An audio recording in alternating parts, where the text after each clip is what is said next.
Saint Jean.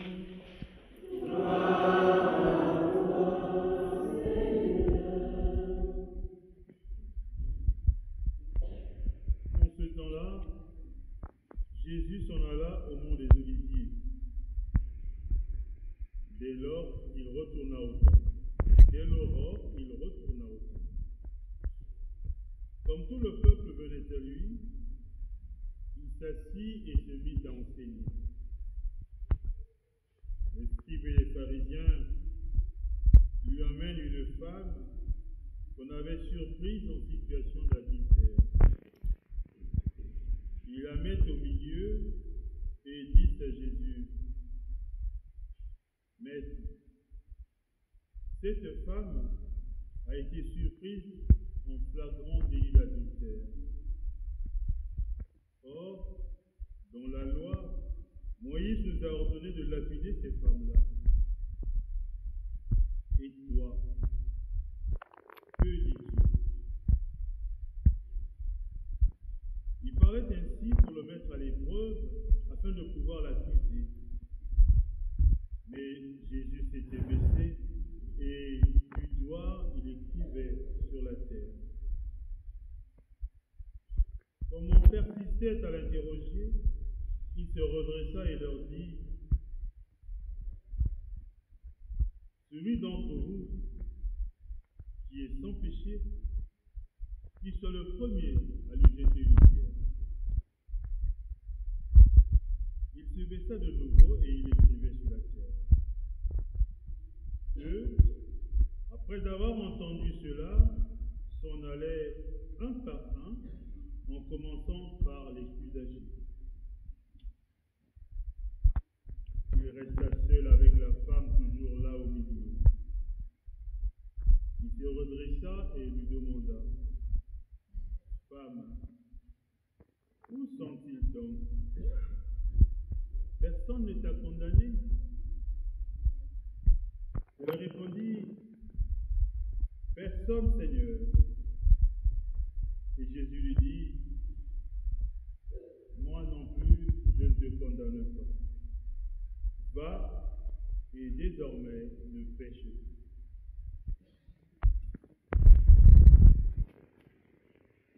Acclamons la parole de Dieu.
Scrutant l'attitude de Jésus, il ne dit rien, il écoute, il n'a rien dit. Ou disons, il ne dit rien. Et on persiste à l'interroger. Dans son silence, il relève quand même la tête en disant que celui d'entre vous qui est sans péché, il jette la première pierre.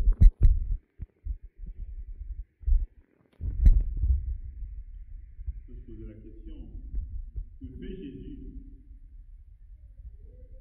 Dans cette question et dans la réponse que Jésus donne, c'est une interrogation à laquelle il renvoie ceux qui sont là présents.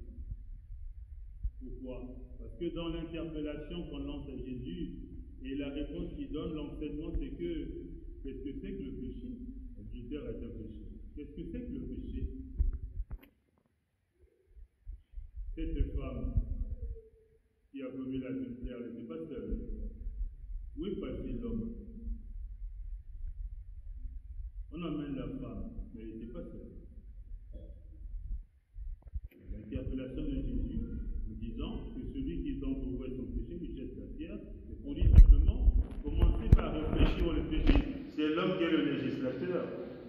cacher l'homme,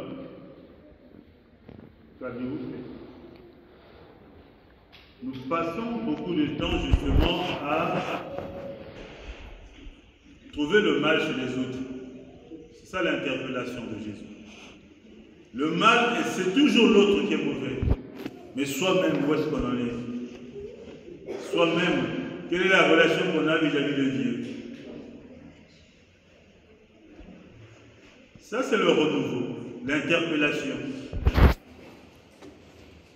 Le péché, c'est d'abord penser le mal dans sa tête avant de l'accomplir. Voilà pourquoi l'Église insiste sur les 4 notes du péché. J'ai péché en pensée, en parole, par action et par omission. Donc il y a quelque part une interpellation qui nous est lancée tous, puisque Jésus renvoie à l'hypocrisie des pharisiens. Mais dans cette hypocrisie, nous aussi, nous sommes présents. Nous aussi, nous voyons le mal chez les autres. Et nous ne nous remettons pas en question nous-mêmes.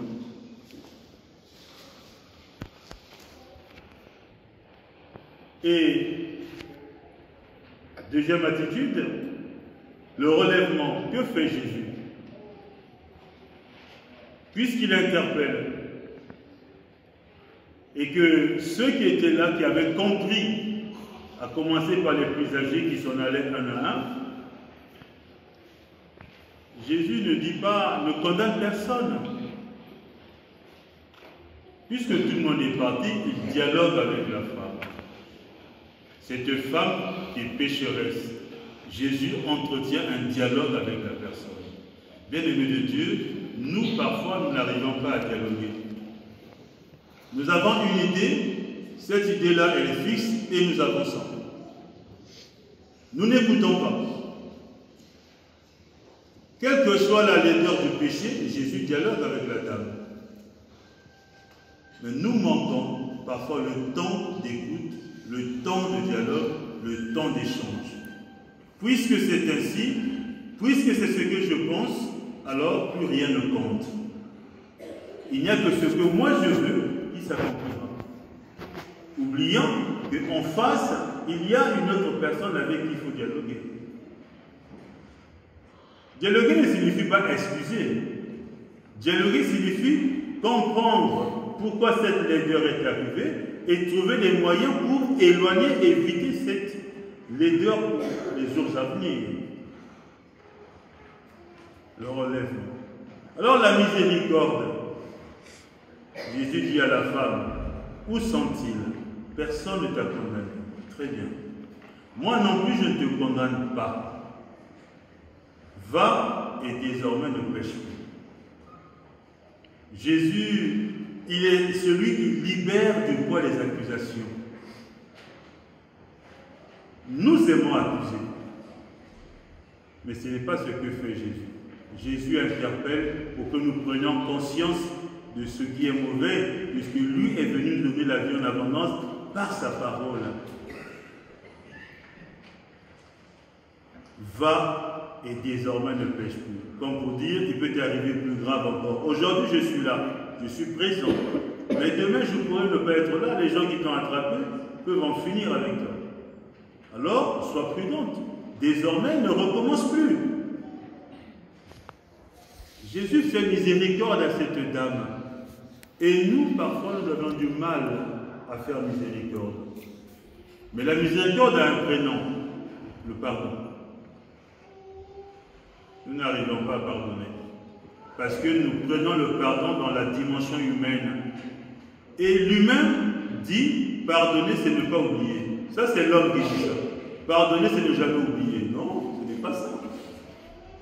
Pardonner, c'est donner par-dessus tout. Et dans cet évangile, on va nous le dire. L'unité littéraire pour les 3 lectures, l'unité littéraire est là. C'est que Jésus dit, va et désormais ne pêche plus. Mais dans la première lecture, pourquoi Jésus le dit? Parce qu'aux temps anciens, dans la première lecture, on nous le dit. Lorsque le Seigneur a donné à Israël la grâce d'aller vers la terre promise, il a dit à Israël, ne faites plus mémoire des événements du passé. Ne songez plus aux choses d'autrefois. Voici que je fais pour vous des choses nouvelles. Voilà. Mais nous aimons ressasser le passé. L'homme aime ressasser le passé. C'est pourquoi je dis le pardon à la manière des hommes, c'est ne jamais oublier. Ce n'est pas une bonne définition. Je pense, hein. Ce n'est pas une bonne définition. Le pardon, c'est donner par-dessus tout. C'est tourner la page. Et on le dit dans les Écritures. Ne faites plus mémoire des événements du passé. Ça, nous ne savons pas faire. Ne songez plus aux choses d'autrefois. Allez de l'avant. La miséricorde, c'est un passage vers l'espérance d'un monde meilleur. Et c'est ce que dit également Saint Paul dans la deuxième lecture.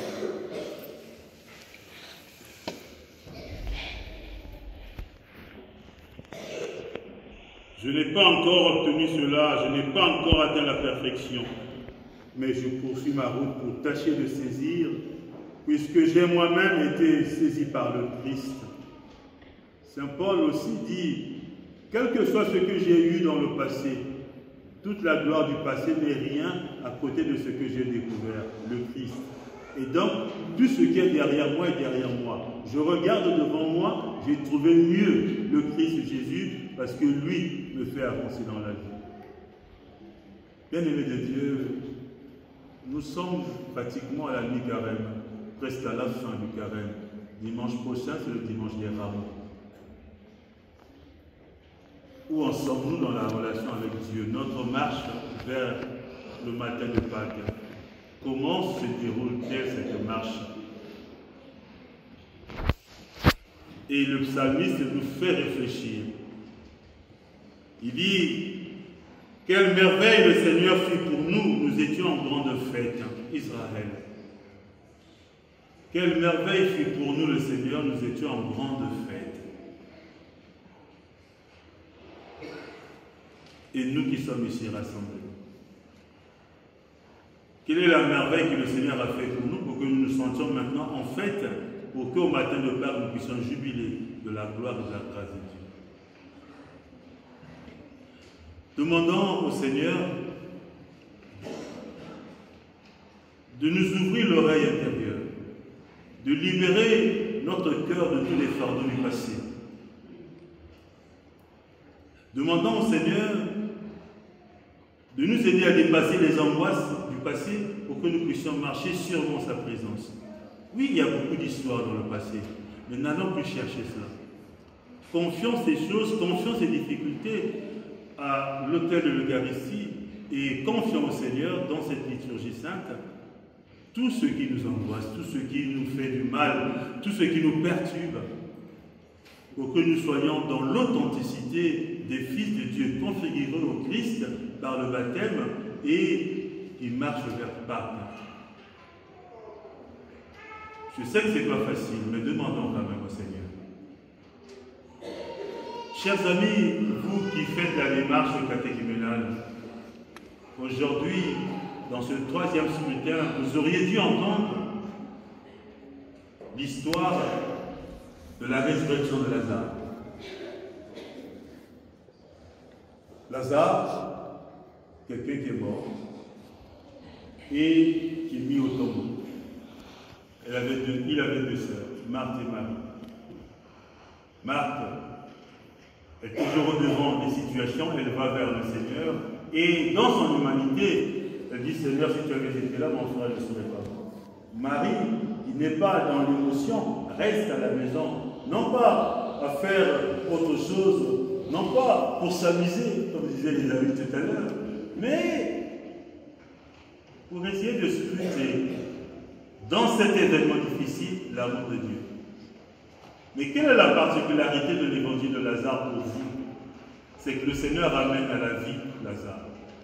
On parle souvent de la résurrection de Lazare. Ce n'est pas une résurrection de Lazare. Le retour à la vie, Dieu est capable de nous sortir de nos tombeaux. Il est capable de nous sortir de nos torpeurs. Il est capable de changer notre vie. Dieu est capable de nous donner encore la vie. Quelle que soit la laideur du péché, parce que le salaire du péché, c'est la mort. Quelle que soit la laideur du péché, le Seigneur est capable de transformer cela en joie profonde. C'est le pape François qui reprend une parole d'Isaïe qui dit « Aussi rouge et écarlate puisse être notre péché, Dieu est capable de le blanchir. » Mais aussi, quelles que soient les situations dans lesquelles nous sommes tombés, quelles que soient les situations ou les chemins sans issue que nous avions empruntés, Dieu est celui qui est capable de nous sortir de là. Même quand arrive la mort, je ne parle pas de la mort physique, mais la mort comme cette vie dans laquelle nous plongeons souvent, nous disons, je ne sais plus que faire, je n'ai plus d'espoir, j'ai plus d'espérance, je ne sais plus, j'abandonne.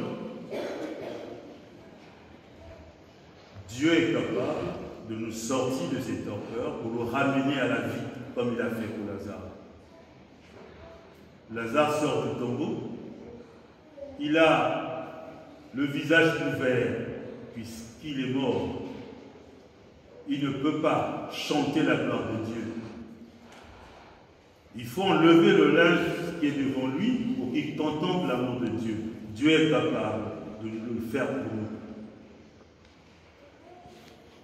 Lazare a les pieds et les mains liés. Il ne peut pas marcher à la rencontre du Seigneur. Il faut le délier pour qu'il avance. Il a les mains liées. Il ne peut pas demander et recevoir de Dieu la grâce parce qu'il a les mains liées. Il faut le délier. Donc, quelles que soient les situations difficiles dans lesquelles nous sommes, si nous avons confiance en Dieu, le Seigneur est capable de nous changer. Nous avons du plaisir aux yeux de Dieu. Vous avez du plaisir aux yeux de Dieu. Dans cette démarche, le Seigneur vous appelle. Alors, les scrutins sont une aide spirituelle. Une aide spirituelle pour comprendre non seulement la grâce de Dieu, mais surtout l'amour de Dieu et son infinie miséricorde.